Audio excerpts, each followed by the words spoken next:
Hola,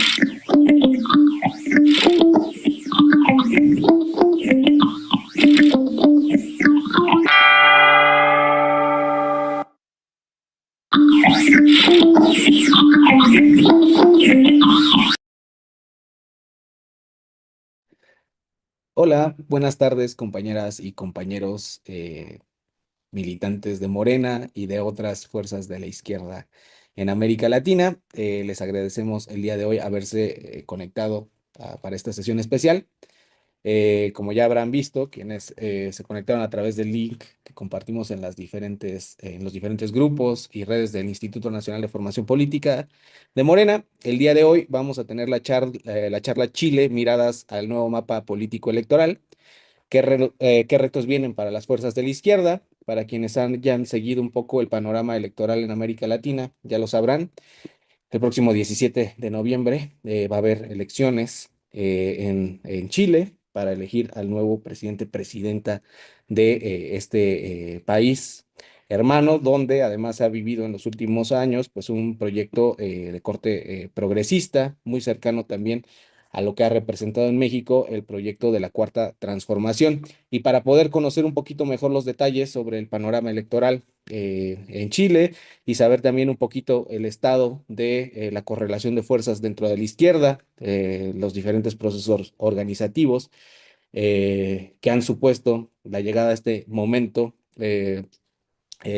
culmen de de este proceso. Pues bueno, nos acompañan dos invitados muy especiales. Nos acompaña el compañero Pablo Toro, forma parte de la Dirección Nacional de la Avanzada Socialista, y la compañera Karina Oliva, que forma parte del Partido Popular de Chile. Hola, compañeros Pablo y compañera Karina, es un gusto tenerles por acá el día de hoy. Muchas gracias por la invitación a todos los compañeros y Buenas. compañeras de el Instituto de Formación Política Morena. No, pues Y gracias a también ustedes. saludar a todos. Gracias por haber aceptado la invitación. Pues bueno, para poder ir iniciando, Pablo, Karina, si nos pudieran explicar un poquito el contexto de estas elecciones, qué se está jugando. Ya sabemos nosotros un poquito cómo está el tema del posicionamiento desde la izquierda, bueno, también la relevancia que tiene Janet Jara, pero pues si nos pudieran hacer un panorama completo de cómo van estas elecciones, qué se espera, cuál es el estado organizativo de de la izquierda en aquel país, sería este buen punto de partida para la charla del día de hoy. Bueno, compañeros, compañeras del pueblo mexicano, de Morena, saludarlos desde la Avanzada Socialista de Chile. Somos una pequeña organización perteneciente a distintos procesos y bueno, desde nosotros lo que podemos decir es que estamos en una situación que primero hay que ubicarla geopolíticamente en momentos de importantes procesos electorales en la región. Tenemos lo que acaba de ocurrir hace poco en Bolivia, donde ha ganado la derecha, y lo que está ocurriendo, los procesos electorales que se iniciaron en Colombia y que próximamente se realizarán en el próximo año, y lo que sucedió, así lo último es lo que ocurrió en Argentina, donde se suponía que la Libertad Avanza de Milei perdía las elecciones y ganaba el peronismo.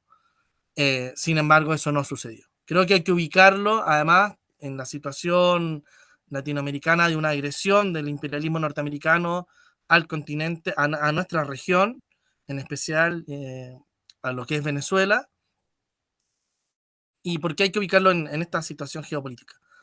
Porque explica también la situación en la que se encuentra nuestro país. Uno, con una creciente fuerza de la derecha, de la ultraderecha, como Kass, Kaiser y Matei, de alguna manera, que son los candidatos de la derecha y la ultraderecha, y que vienen creciendo en aceptación y en votación, y con un gobierno, si bien progresista, muy debilitado, con una figura presidencial que se mantiene, si bien en estos momentos liderando la encuesta, estamos hablando de cerca de un 30%, y más abajo los otros candidatos. eh, Todo lo que se pudiera ver o lo que se visualiza es que si bien se pudiera ganar la primera vuelta electoral, a través de Janet Jara, candidata del oficialismo hoy en día y además militante del Partido Comunista, dato creo no menor. En segunda vuelta lo que podríamos tener es una victoria de las fuerzas de la ultraderecha golpeando al continente o generando una situación de correlación de fuerza a nivel continental un poquito más favorable para los sectores de la ultraderecha, consolidando en el cono sur una fuerza que se oponga a la diversidad de fuerzas progresistas y de la izquierda latinoamericana. Y en ese sentido y en ese plano, una victoria de la ultraderecha significaría una grave derrota no solo al oficialismo, sino al conjunto de la izquierda, de la cual tanto nosotros como Avanzada Socialista, como los compañeros y compañeras del Partido Popular, somos parte. En estos momentos nos presentamos a las elecciones, además, con 3 listas de parlamentarios de izquierda, está el oficialismo, que reúne también a sectores del centro, que es el gobierno, y 2 listas más de la izquierda que queda fuera en parte del gobierno actual de Gabriel Boric. Y eso nos lleva a una situación más compleja, además, por si ganara la elección presidencial CAS a nivel de Congreso Nacional, pudiéramos también quedar medio debilitados. A pesar de que los compañeros del Partido Popular y otras fuerzas participan en el proceso electoral y están teniendo buenos candidatos, y ahí puede explicar mucho mejor la compañera Karina, en las situaciones que muy probablemente también, y es algo que se está discutiendo, muy probablemente la derecha en su conjunto, es decir, Johannes Kaiser, José Antonio Caz y Evelyn Matei, que de sectores más tradicionales de la derecha, pudieran ganar en su conjunto, sumando todo eso, ganar a nivel de Congreso Nacional, tanto en el Senado como a nivel de diputados. Y eso es una situación peor aún porque ni siquiera a nivel institucional pudiéramos generar una oposición efectiva a gobiernos que vienen a una ultraderecha que viene con más o menos las ideas de Milei o lo que aplicó Bolsonaro en Brasil en su momento. Una política neoliberal extrema, mucho más de privatización, de ajuste a los trabajadores y al campo popular en sus condiciones materiales y de vida, y que evidentemente tributan en estos momentos al imperialismo norteamericano en apoyos y en todo tipo de apoyos simbólicos y reales a la administración de Trump. Por eso también hay que ubicarlo geopolíticamente, porque esto no es solamente una discusión que se queda en lo local, sino que involucra la situación continental y las correlaciones de fuerzas que se están moviendo en estos momentos en una América Latina de disputa. Ahora, a nivel de movimientos sociales, tampoco en estos 4 años, cuando cumplamos los 4 años de gobierno, es que la organización social ha sido un actor relevante. Han quedado atrás, han quedado muchas organizaciones debilitadas. El movimiento popular en su conjunto no ha sido una expresión de presión por avanzar en procesos de transformaciones más significativos, y todo ha quedado amarrado a las negociaciones que se realiza el gobierno a nivel del Congreso, del Parlamento, de la Cámara de Diputados.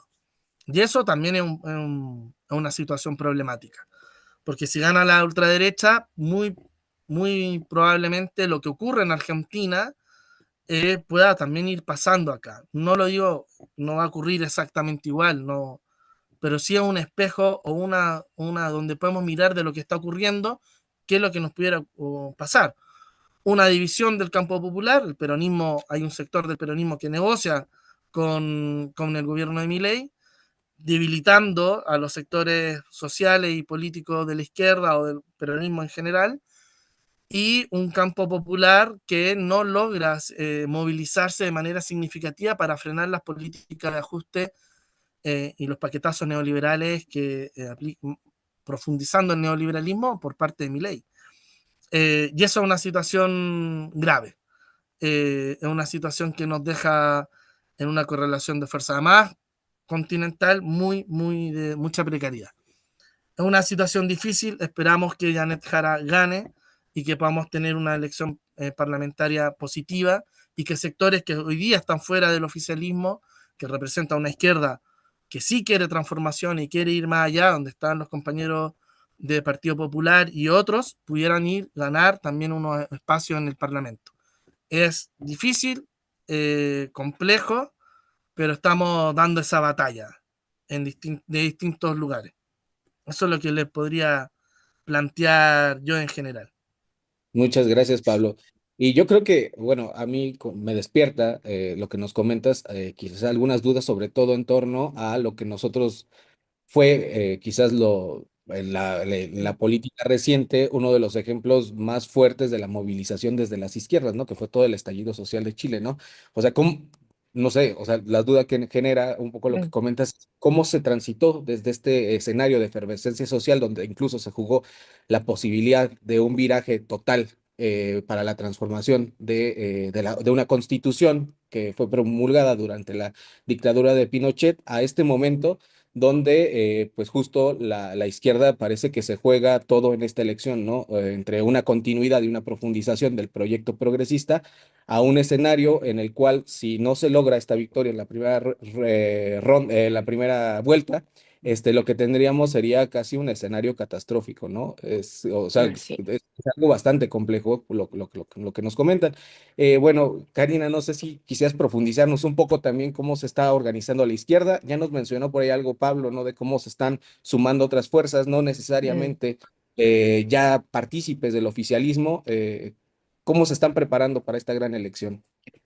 Mira, qué bueno cómo estás planteando el punto, porque eh, creo que para analizar el contexto actual y cómo se está configurando o reconfigurando el escenario con las elecciones de este 16 de noviembre, es muy necesario mirar un poco hacia atrás y entender qué ocurrió el 2019, en octubre del 2019, que este año se cumplieron ya 6 años de la revuelta popular. Y yo creo que hay varios elementos que considerar. Por una parte, la revuelta popular no fue una revuelta de la izquierda. Eh, Fue un movimiento social em, que emerge sobre todo del mundo estudiantil secundario, estudiantes, nosotros aquí decimos de la enseñanza media, lo que es la secundaria, que se conoce como más bien a nivel latinoamericano, que frente al malestar y la sensación em, de desigualdad, de falta de dignidad, de abuso por el statu quo nuestro, tanto por el sistema económico, por el sistema judicial, por el sistema político.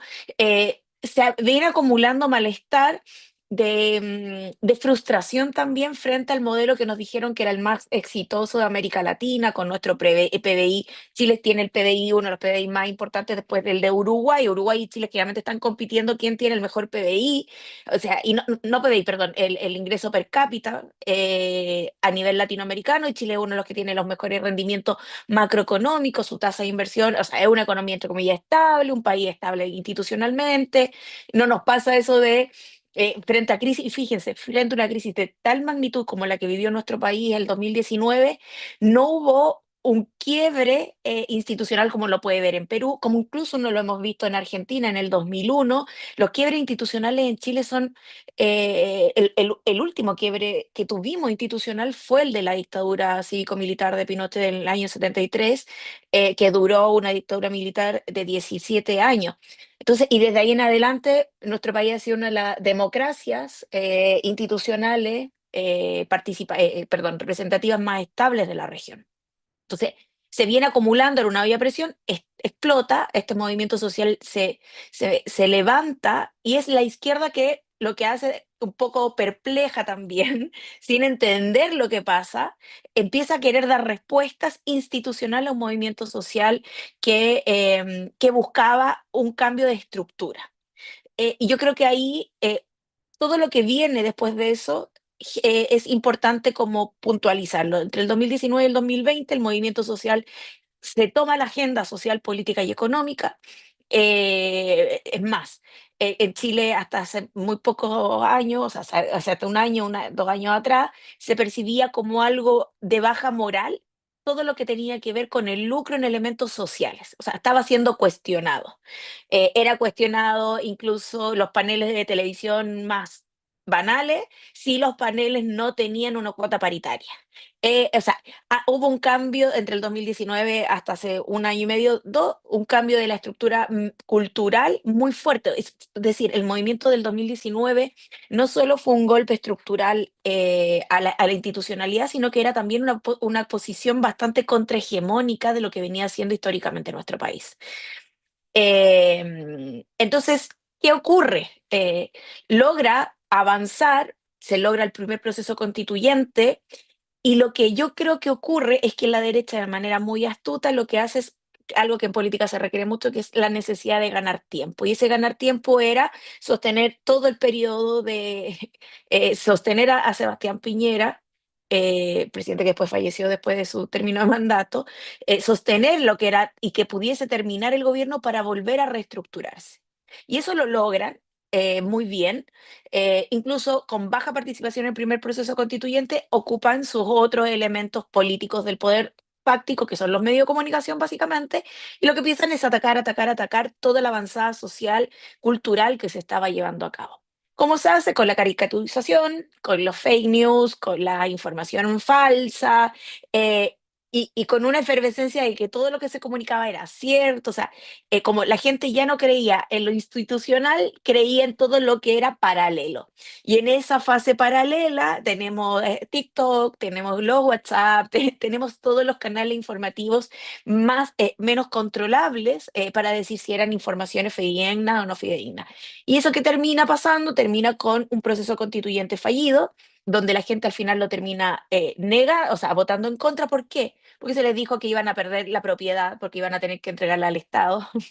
Gente que ni siquiera tiene propiedad. O sea, hoy día la tasa de la población nacional que tiene una propiedad es muy baja. Mi generación, la de Pablo, es una generación que no alcanza a tener el estándar de adquirir una propiedad, porque en Chile es muy caro, por tanto es la renta. O porque la mayoría de nuestra generación parte lo que es el endeudamiento universitario para pagar y sostener. O sea, una de las grandes crisis fue la deuda del CAE. En ese proceso se genera que el que alcanza a ganar la elección es el presidente Gabriel Boric.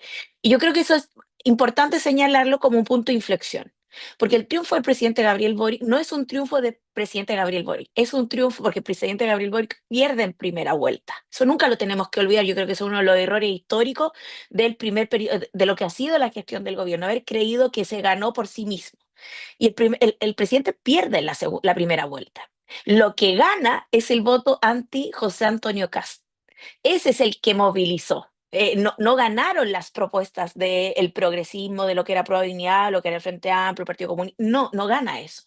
Lo que gana el 2021, el 19 de noviembre del 2020, perdón, en diciembre del 2021, es el triunfo de aquellos que no querían que José Antonio Cast llegara a la moneda. Y eso también es muy relevante porque pasa un poco en Argentina cuando gana Alberto Fernández con la expresidenta Cristina Fernández como vicepresidenta, porque no querían que ganara nuevamente Mauricio Macri. Acá pasa algo similar y termina ganando el presidente Gabriel Boric.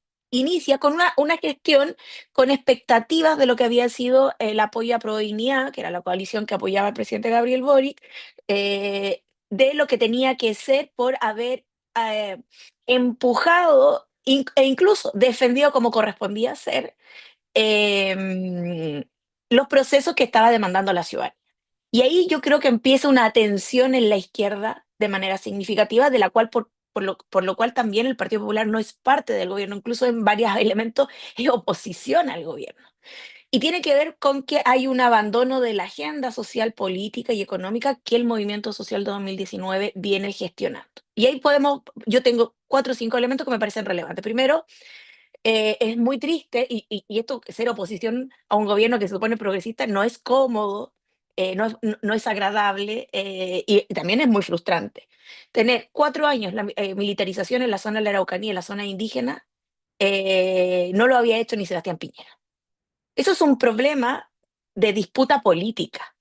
Segundo, el no haber dispuesto todos los aparatos para informar como correspondía a la ciudadanía del primer proceso constituyente y haberlo perdido en este gobierno, es un error no solo de gobierno, de gestión, es un error histórico.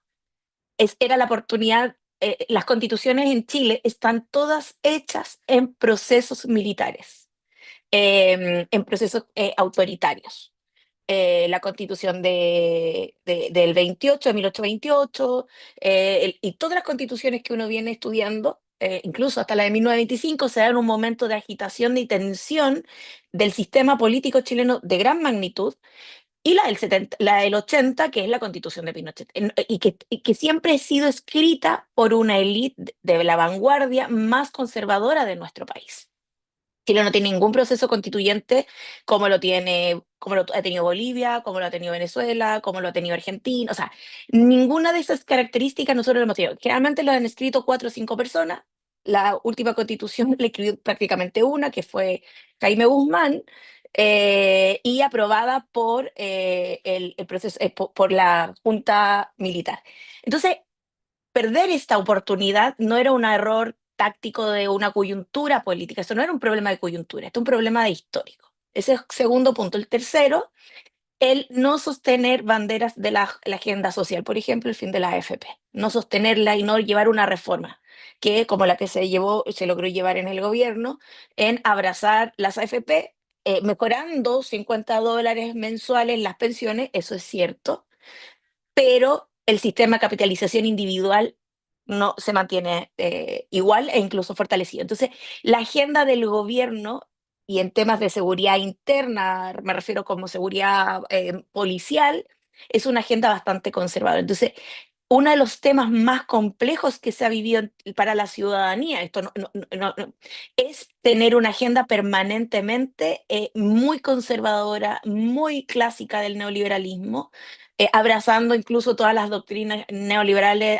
incluso hasta las del Banco Central, o sea, la inflación como el motor de la economía nuestra, donde se quitan incluso los beneficios sociales que se habían universalizado durante la pandemia en el periodo gobierno anterior. Entonces, tú generaste durante un gobierno una tensión de que era ser de izquierda, o sea, el presidente Piñera, que era el de derecha, entregó beneficios universales y el presidente progresista los retira. Entonces ahí se generó la tensión interna del gobierno como, no entiendo esto, no entiendo qué está pasando. Y por otra parte es la agenda latinoamericana. La agenda latinoamericana del presidente ha sido muy tensa. Uno podrá estar a favor o en contra de uno de los procesos políticos regionales, pero no puede ser tu excusa para generar cohesión interna. Una de las críticas que yo siempre he tenido. O sea, eh, no vamos a ocupar las tensiones. O sea, hoy día no solo Venezuela, por ejemplo, ha sido agredida permanentemente, lo está haciendo Colombia, lo ha sido México, lo han sido todos los países del Caribe, las islas del Caribe, permanentemente por Estados Unidos. Entonces, validar las posiciones como más colonialistas a nivel regional por la disputa personal que tú tienes con una agenda, eh, choca, tensiona permanentemente. Y creo que eso ha sido también una tensión para la izquierda. O sea, una de las cosas más críticas, o sea, de las cuales yo soy muy crítica, y esto lo voy a hablar más bien a término personal, es que para la conmemoración de los 40 años del golpe de Estado, no se invitó a Cuba a los homenajes que se hicieron institucionales por parte del Estado chileno, cuando Cuba fue uno de los países más eh, protectores de aquellos que estaban siendo víctimas del terrorismo de Estado que sufría nuestro país. Uno de los países que con mayor fuerza abrazó a muchos exiliados, a muchos compañeros y compañeras, y que por una parte uno siente, y sabiendo además que la situación, por ejemplo, de Cuba no es una posición, o sea, lo que ocurre en Cuba no es culpa no es culpa del gobierno cubano, es culpa del bloqueo genocida, que incluso uno pudiese constatar ahí. Entonces, hay una agenda en términos de relaciones internacionales muy compleja respecto a América Latina, no así con Europa. Por tanto, hay una tensión de lo que es ser también en este desafío, que era un poco la pregunta inicial. Y ahí es cuando uno se configura esta nueva alianza o sea, este desafío con Janet Jara. Es muy paradójico. No hay que olvidar que Janet Jara competía en las primarias con Carolina Toá, que es militante del Partido por la Democracia, parte de los gobiernos de la Concertación, histórica militante del partido del PPD, cercana al laísmo, me refiero a Ricardo Lagos, y Gonzalo Vinter, uno de los icónicos y líderes más importantes del Frente Amplio. Y la que gana la elección por primera vez una primaria es Janet Jara, siendo militante comunista. Paradójicamente gana con una brecha bastante alta, pero con una alianza también bastante amplia desde la Democracia Cristiana hasta el Partido Popular, o sea, una alianza, un apoyo, porque aquí hay que caracterizar algo, aquí hay un apoyo a la figura de Janet Jara como lo que se debe constituir, porque en la izquierda hoy día no hay una figura más que pueda dar la batalla que está dando Janet Jara. Pero hay tensiones en lo que son las elecciones parlamentarias que son conjuntas y simultáneas. ¿Y por qué lo planteo? Porque la candidata se ve enfrentada a esos dilemas. Si seguir con la agenda en este punto de inflexión, si seguir con esta agenda de un progresismo neoliberal o avanzar hacia un proyecto de izquierda. Las tensiones siempre van a haber y que al mismo tiempo yo creo que una de las cosas relevantes que el desafío que tiene la izquierda hoy día, primero, es no desvestirse de izquierda para parecer socialdemócrata, porque aquellos procesos que lo han hecho han fracasado. La elección, que incluso uno pudiese evaluar de Massa con Rossi en las elecciones, que fue la posición más moderada a la que llega a la papeleta en Argentina dentro del peronismo, eh, fue la que no optó la ciudadanía. La ciudadanía ha optado por proyectos que validan y mantienen una posición y disputan una posición. Por algo también José Antonio Kast logra crecer hacia la izquierda. Y paradójicamente uno lo puede evaluar también con la presidenta Claudia Sheinbaum cuando hace el traspaso desde Andrés Manuel López Obrador hacia lo que es la gestión hoy día de la presidenta, en que no hay un desvestimiento político ideológico de lo que tú aspiras. Una de las cosas más relevantes que a mí me gusta de la presidenta Claudia Sheinbaum es cuando ella plantea que este gobierno, el que ella lidera, primero los pobres, no la clase media, no tu sector confort, sino el más complejo que tú tienes que sacar a liderar a una posición política respecto a lo económico, respecto a tus relaciones políticas, o sea, incluso sus declaraciones respecto a los países de América Latina más tensos que a todos los países. No hay elección de América Latina que no traten de tensionar a un candidato o a una candidata con lo que ocurre en Venezuela, y Venezuela. La presidenta Claudia Sheinbaum lo vivió, lo está viviendo Rixi Moncada en Honduras, lo han vivido los compañeros en Argentina, acá es como el tema principal, pero la presidenta Claudia Sheinbaum tuvo una posición y mantiene una posición de decir nosotros no a la intervención, no vamos a validar a aquellos que hostigan una intervención militar, o sea, yo creo que una de las cosas más importantes que tiene hoy día el desafío de la izquierda no es ceder posición, sino que disputar posición. Y posición me refiero a desde lo que es un proyecto económico, no decir como, bueno, ahora que soy gobierno me doy cuenta que parece que no podíamos hacer tanto. Entonces, porque hoy uno a la ciudadanía le dice, bueno, si el presidente, los parlamentarios que se supone tienen algo de poder o al menos tienen influencia, tienen vocería, tienen votos en el Parlamento, tienen la posibilidad de disputar comunicacionalmente incluso, y un ciudadano no puede, es muy complejo que nuestros liderazgos de izquierda digan no podemos. O sea, es una rendición, es rendirte, es matar esperanza, es matar la disputa política y que además te digan, no, tu sector dijo que no se puede y que tu sector, la izquierda, el progresismo está diciendo no se puede avanzar más allá de los límites de lo posible. Y yo creo que eso ha sido uno de los grandes problemas por los que hoy día nos enfrentamos a un escenario en que la candidata Janet Jara es la que lidera las encuestas, incluso con más de 6 puntos en los últimos sondeos que se dan, más de 6 puntos, diferencia con José Antonio Kast, es Janet Jara, pero que se puede dar la posibilidad que Kast pueda ganar sumando los votos de la posición desde el centro hacia la derecha. Y una de las cosas más complejas es porque siendo ella la que gana con un programa del Partido Comunista, con un programa de gestión para el país desde la izquierda, sus compañeros que perdieron le exigen que desviste ese programa y lo ponga más parecido a lo que ellos perdieron. Es como raro a veces, como que los candidatos perdedores, los partidos perdedores de esta primaria le han exigido que abandone las propuestas con las cuales ella gana la primaria. Sin embargo, yo estoy un poco como cada día convenciéndome más allá de lo complejo del escenario del país, es que la probabilidad de que Janet Jara gane no es menor, por un factor muy importante.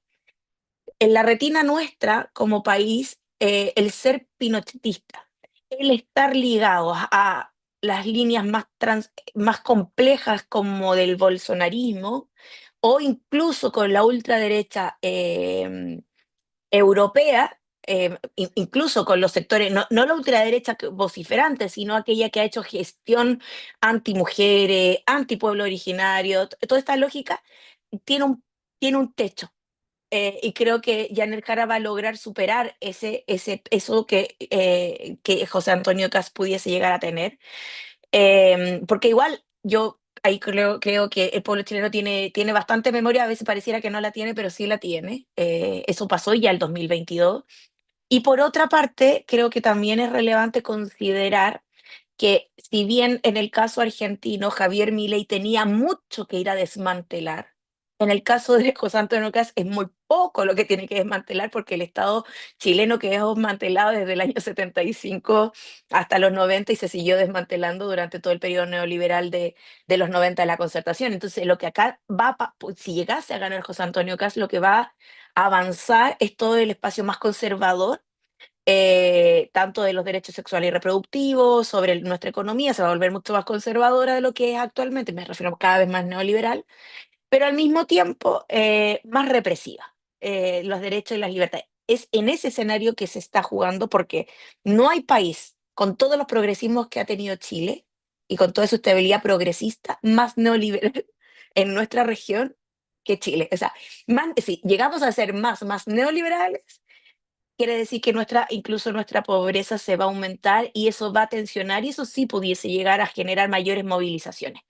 Eso como en línea general desde el 19 de octubre lo que estamos pasando por ahora.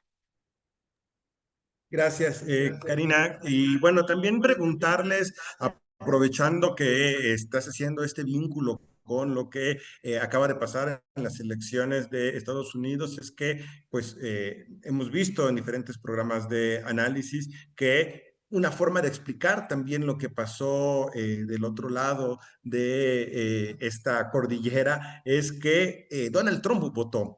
Y pensaba, a pesar de que los estás diciendo, que hay un Estado neoliberal representado en una constitución y que quizá pudiera representar algo poco apetitoso para abalanzarse sobre ello. También sabemos que estamos viendo una etapa de un imperialismo y de una búsqueda por avanzar sobre y que Estados Unidos considera su patio trasero, de forma, dicho más coloquial, su zona de influencia, como no lo habíamos visto desde la Guerra Fría. En este sentido, preguntarte, ¿han visto señales de intervencionismo de los Estados Unidos? Lo vemos claramente cuando vemos una campaña de desestabilización contra Petro, cuando vemos una campaña también de desestabilización en Brasil, aunque ahora están en otra etapa, pero que intenta hacer, digamos, un intento desesperado de salvar a su amigo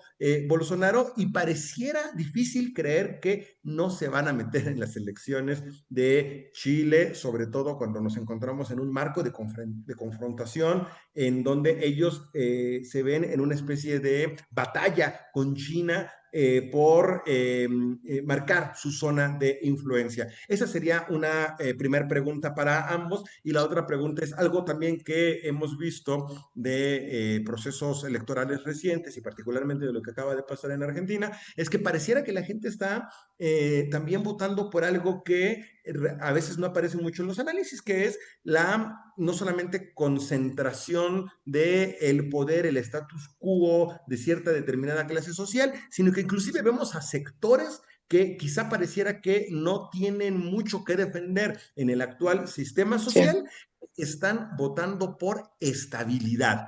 preguntarle si esto es algo que también se esté considerando, sobre todo considerando que la propuesta de Jara pareciera justamente, como nos han explicado de manera realmente muy didáctica, pareciera por primera vez dar pasos frente a lo que no se ha conseguido con los gobiernos de Bachelet, con el actual gobierno de Boric, y que posiblemente también haya sido uno de los factores que explicara cómo votó la gente en el plebiscito. Puse una serie de temas ahí para que ustedes puedan elegir y decir por dónde quisieran hilvanar alguna respuesta, algunas líneas Mm. que nos permitan continuar con este diálogo. Agradecerles muchísimo por estar en este espacio. Sí. No sé Sí, Bien, no sé, si... Pablo, Pablo. ¿puedo tirar una línea respecto, que me parece interesante la primera pregunta sobre los Estados Unidos?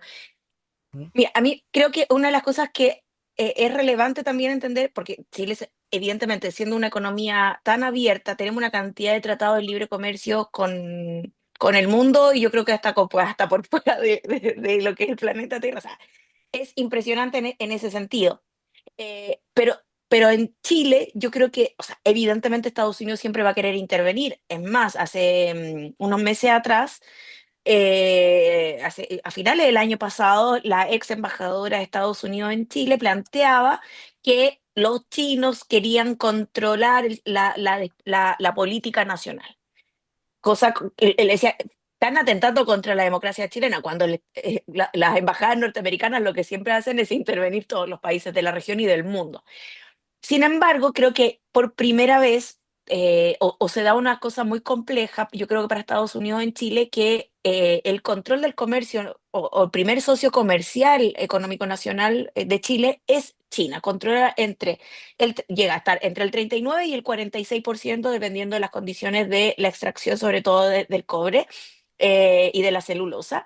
Entonces, se extrae, o sea, primer socio comercial de Chile es China. Después, Estados Unidos, que no llega anualmente en los últimos 15 años a superar entre el 8 y el 12%. Por tanto, su capacidad de influencia en la economía nacional no tiene la misma magnitud de lo que tiene China. Y hoy día, por ejemplo, el presidente está en lo que es la cumbre de la PEC, porque todo lo que es Asia, lo que es el acuerdo con Asia, es más relevante de lo que incluso es con Europa. O sea, las transacciones comerciales entre Chile y todo lo que es Asia, el ASEAN, como incluso Japón, China, tiene una magnitud mayor, que es más de lo que es Asia, Estados Unidos y Europa. Y eso también es una determinante para la capacidad de influencia política interna. Y yo creo que eso también es muy relevante, porque Argentina, su primer socio comercial, evidentemente, es todo lo que es Mercosur, Estados Unidos y Europa. Y si uno analiza cuánto eso va a tener impacto permanentemente. Sin embargo, donde sí tiene mucha influencia todavía en la embajada norteamericana en nuestro país es a través de los acuerdos de seguridad. Toda la política de seguridad, armamento, todo lo que son materiales está desde Estados Unidos e Israel.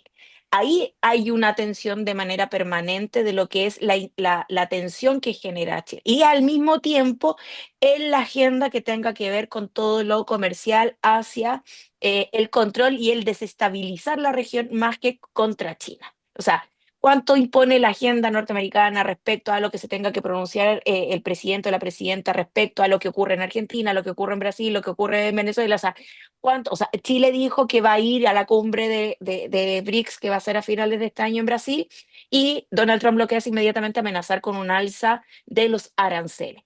Que al mismo tiempo, en términos geopolíticos a nivel regional, la disputa de los aranceles está incluso en tribunales norteamericanos, que se van a terminar decidiendo a finales, o sea, a mediados del próximo año, y que necesariamente Estados Unidos está buscando un enemigo externo para validar la política de de la situación de emergencia económica nacional por el terrorismo, que puede estar siendo una amenaza. O sea, hay varios argumentos en por qué Estados Unidos está levantando esta agenda a nivel latinoamericano, sobre todo hacia los países del Caribe, es decir, necesito este enemigo, porque si no, esta norma que impuse desde el Ejecutivo y que ya dos instancias norteamericanas han dicho que es ilegal, tengo que validarlo, si no Estados Unidos se va a la quiebra porque va a tener que devolver una cantidad impresionante de recaudación que ha hecho este último año, producto de el cobro de aranceles. Y en ese caso, Chile está un poco alejado, a diferencia de lo que está los países del Caribe, y ustedes, por cierto, que lo tienen de vecino, lamento el vecino que tienen,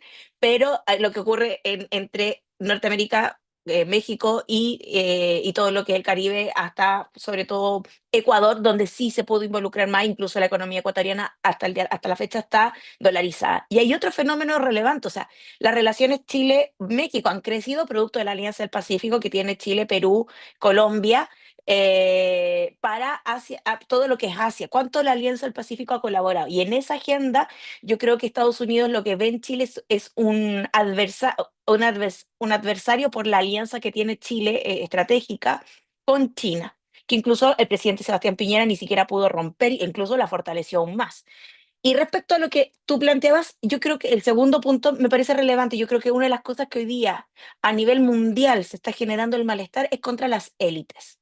E incluso contra las élites de las izquierdas. Nuestras izquierdas también se han reconfigurado en élites intelectuales, élites políticas, y que el campo popular ha quedado abandonado, que es completamente ajeno incluso a los procesos populares que América Latina brotó sobre todo en la segunda fase del siglo pasado. O sea, todo el proceso popular que vive Chile con el gobierno de Salvador Allende tiene que ver con que un síntoma de empoderamiento del campo nacional y popular chileno. Lo vive Argentina con todas las diferencias que los chilenos podríamos tener a veces desde la izquierda con la figura de Perón, pero todo el proceso que vive Argentina de fortalecimiento de la industria nacional, de la idea de la potencia que tenía que ser Argentina desde su pueblo, desde sus trabajadores, eh, se vive en una época compleja, pero que lo que se fortalece es el campo popular, no la élite progresista de las izquierdas.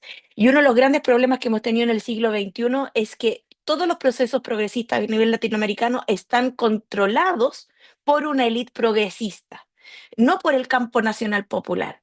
Yo creo que por eso cuando una de las cosas que uno admira del proceso mexicano es que uno no lo ve lo clásico de las izquierdas, cómo se movilizan, pero sí ve el movimiento popular que se siente parte y protagonista de una gestión política.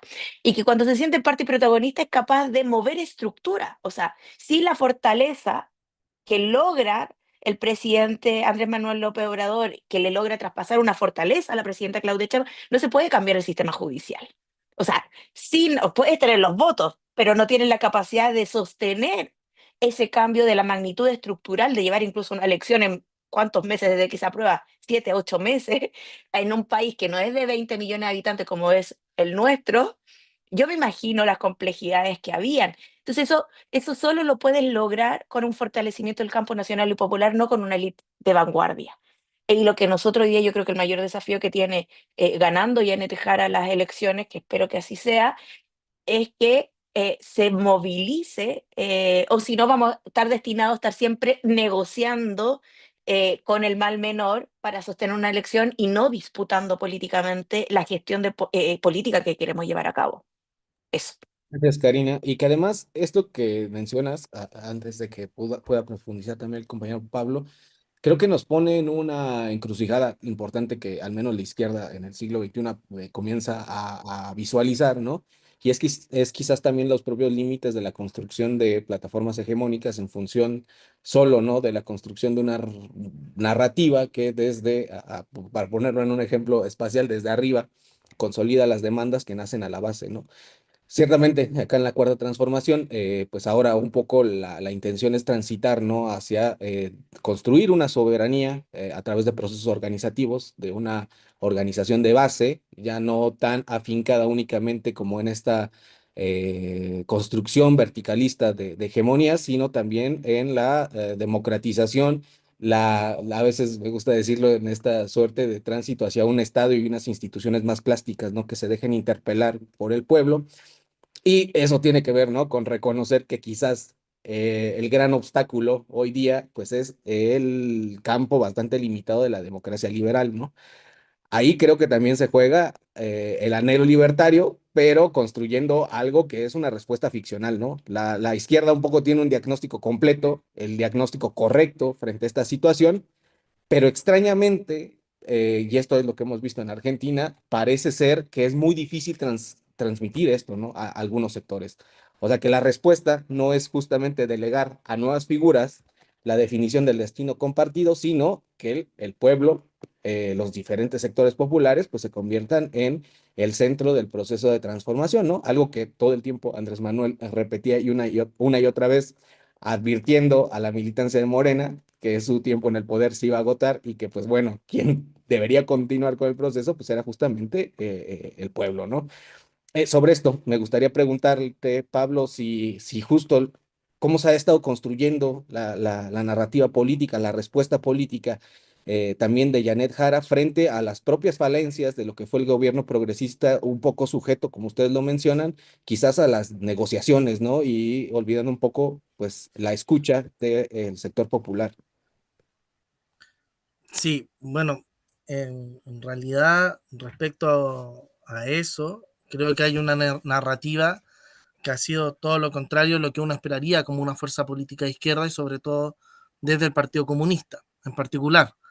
¿Por qué lo digo? Porque una de las banderas de la candidata presidencial Janet Jara, que también uno apoya, ha sido su capacidad de negociación con el Congreso Nacional en la reforma de pensiones. Y no una narrativa que llame al campo popular y al pueblo, a los trabajadores, a movilizarse para defender y profundizar aún más el proceso. Creo que ahí hay una debilidad comunicacional, pero también de hito, ¿no? De épica, que se ha generado un problema grave.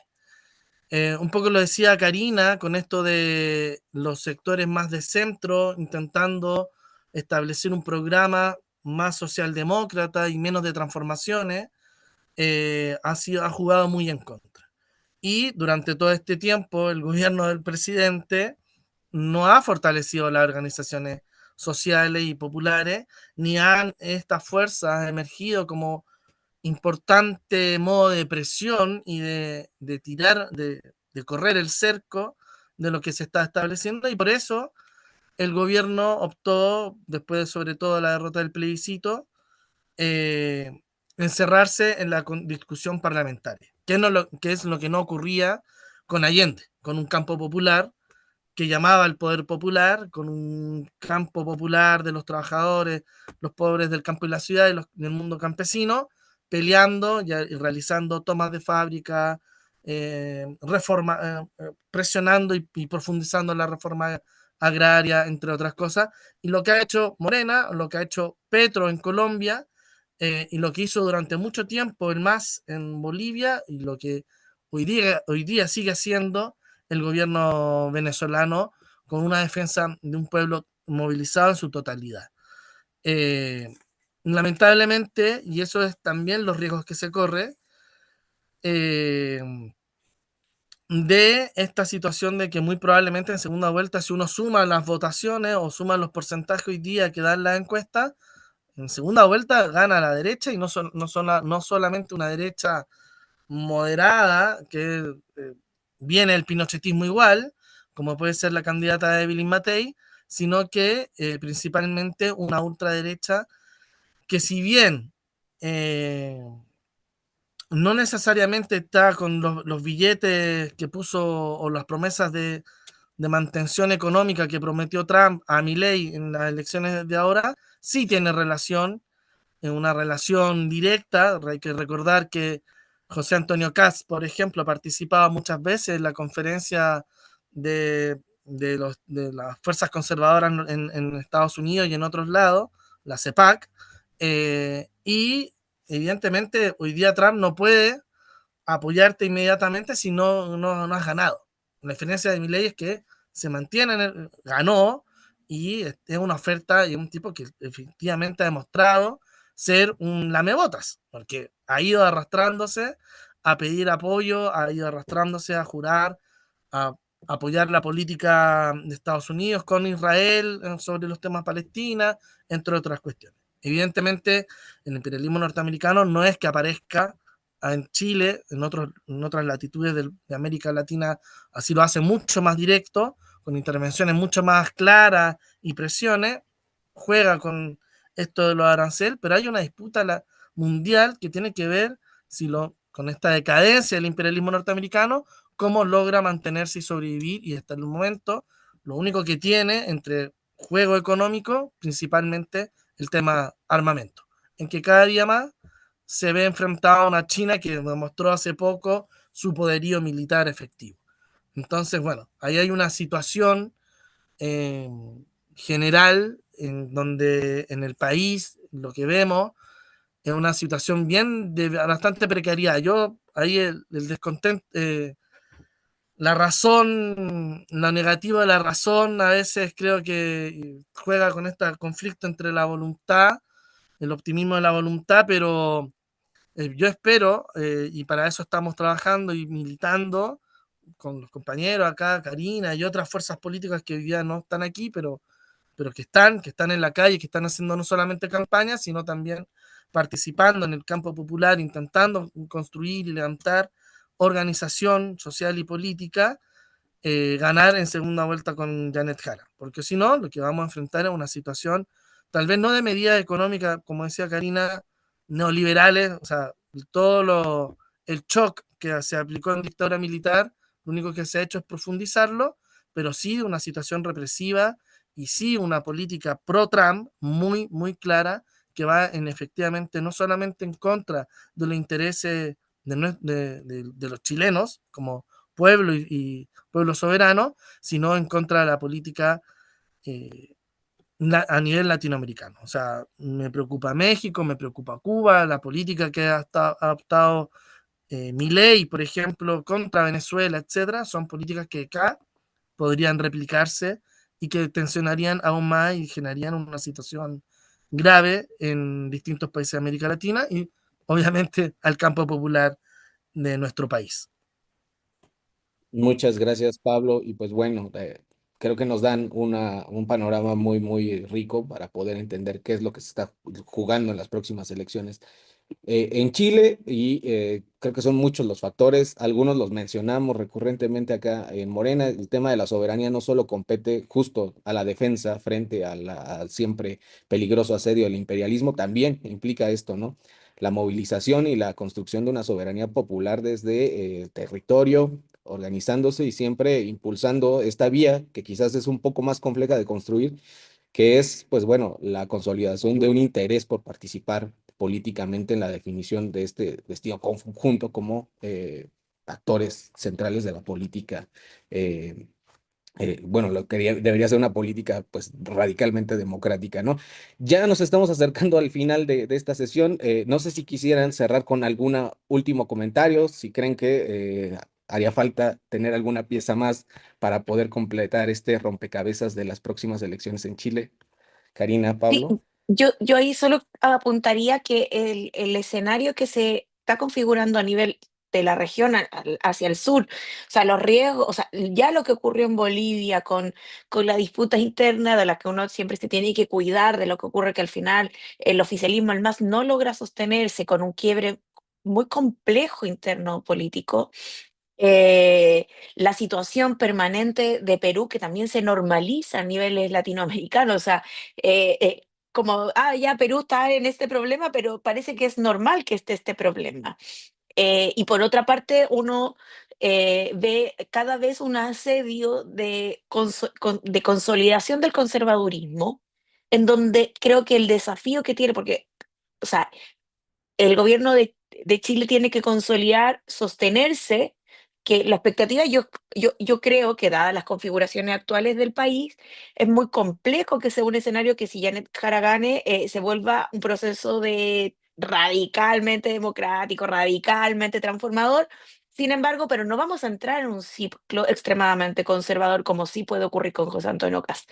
Y yo creo que no da lo mismo que en gobierne. Ahí tampoco, o sea, uno modera las expectativas, uno conoce el entorno, es como, bueno, es lo que hay, está bien. Sin embargo, una de las preocupaciones que tenemos es qué se está haciendo a nivel latinoamericano. Si bien Axel Kicillof dio una gran fuerza en agosto, hoy día se ve un retroceso a nivel nacional. Brasil va a tener que enfrentar nuevamente una elección Lula.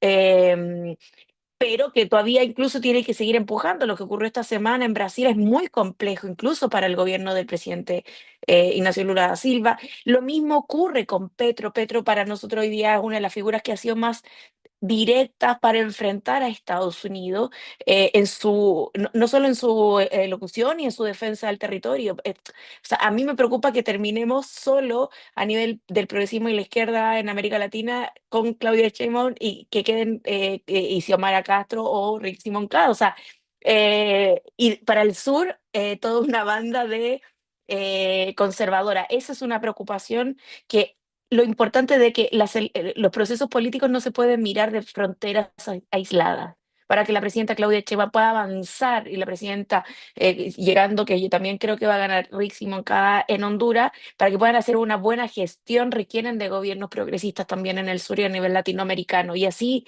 para que Janet Jara logre avanzar en una gestión latinoamericana, o sea, chilena, tiene que tener mejores condiciones de acuerdos a niveles regionales. O sea, me parece que más allá de las distancias kilométricas que tenemos, de horas de vuelo que uno pueda tener con México, la relevancia de cómo se gestiona la articulación política entre presidentes es profundamente relevante y no da lo mismo que en gobierno en Chile, no da lo mismo que gobierno en Argentina, en Bolivia, en México. Así que creo que pensarnos un poco más regionalmente creo que es uno de los desafíos que tiene hoy día Chile, que tienen los gobiernos progresistas de nuestro país. Eso. Gracias, Karina. Pablo. Sí, bueno, un poco en la línea de Karina, en el sentido de esta unidad latinoamericana, que no solamente debe ser de un símbolo, sino que rescatar lo mejor de lo que fue el proceso anterior, con los gobiernos anteriores, donde estuvo Chávez, donde estuvo Fidel, donde estuvo incluso mismo Lula y Néstor Kirchner, Evo, entre otros. Tenemos que ser capaces de rescatar eso, porque bastante avance hubo, pese a muchas situaciones, pese a la complejidad, y esa unidad latinoamericana también tiene que reflejarse en la unidad de nuestras izquierdas. Creo que la situación del campo popular chileno sigue siendo, a pesar de que hoy día hay intenciones electorales a nivel de eso, de la campaña electoral y por tanto unir y hacer comandos por Janet Jara y por los candidatos a diputados y senadores, hoy día también tenemos que pensar en una unidad estratégica mucho más de largo plazo, que no tiene que solamente que ver con lo institucional, con el gobierno, que efectivamente no da lo mismo quien gobierne, está demostrado, porque nuestros pueblos se precarizan aún más cuando gobiernan este tipo de personajes, pero sino sobre todo para ver las transformaciones que somos capaces de realizar y impulsar. Y esa unidad tiene que ser con nuestro pueblo, tiene que ser a nivel de organizaciones políticas y por sobre todas las cosas del conjunto del campo popular, y no podemos caer en el sectarismo. Creo que Bolivia es un ejemplo muy latente, muy ejemplificador de lo que sucede cuando el campo popular se quiebra. Sabemos que hay críticas, que hay diferencias, etcétera, y eso no significa acordar con cualquiera y en cualquier momento y cualquier cosa. Significa ser capaz de construir a nivel de elementos programáticos el horizonte que queremos construir junto con nuestro pueblo. Sí, no, muchas gracias por sus comentarios y creo que eso es fundamental porque así como entre los individuos no debemos pensarnos como mónadas aisladas, como instancias ajenas a la comunidad, creo que también a nivel internacional debemos pues profundizar eso, ¿no? Ver también la correlación de fuerzas con proyectos hermanos y comprender también los peligros también quizás en los retrocesos que se han experimentado en otros procesos, ¿no? Esto que decían al final del peligro que implicaría caer en una situación que quizás sea la que hoy día se juega en Argentina, donde pues estamos viendo ya tensiones que ni siquiera se juegan en el nivel de la construcción de un consenso en función de las demandas, sino ya en un estado en el cual, incluso frente a las propias falencias de un proyecto que no ve por los sectores populares, se sigue votando. O sea, ya son cuestiones de modificación completamente de la subjetividad, que son escenarios muy complicados y que pues no deberíamos caer en eso, ¿no? Como ustedes lo dicen, creo que Chile no está en ese escenario. Hay posibilidades todavía de articulación del sentido común desde la izquierda. Y esto que nos comentan, pues bueno, es también muy, eh, como podríamos decir, muy inspirador para la izquierda en México, sobre todo porque también la Cuarta Transformación, digamos, nace en una coyuntura que tiene también muy en el imaginario presente lo que fue el estallido social en Chile, ¿no? Con todas sus complejidades. Pues bueno, esperamos tenerlos prontos por acá, ya que se acerque más el proceso para ir analizando los cambios, cómo se va articulando el escenario electoral. Muchas gracias, Karina. Muchas gracias, Pablo, por habernos compartido sus valiosos puntos de vista. Ojalá los tengamos pronto, como les digo, por acá para seguir analizando el panorama electoral en Chile. Muchas Muchas gracias a gracias a todos ustedes ustedes. por la invitación. Sí, un abrazo, espero verlos pronto. Chao, chao. Chao. Chao, chao.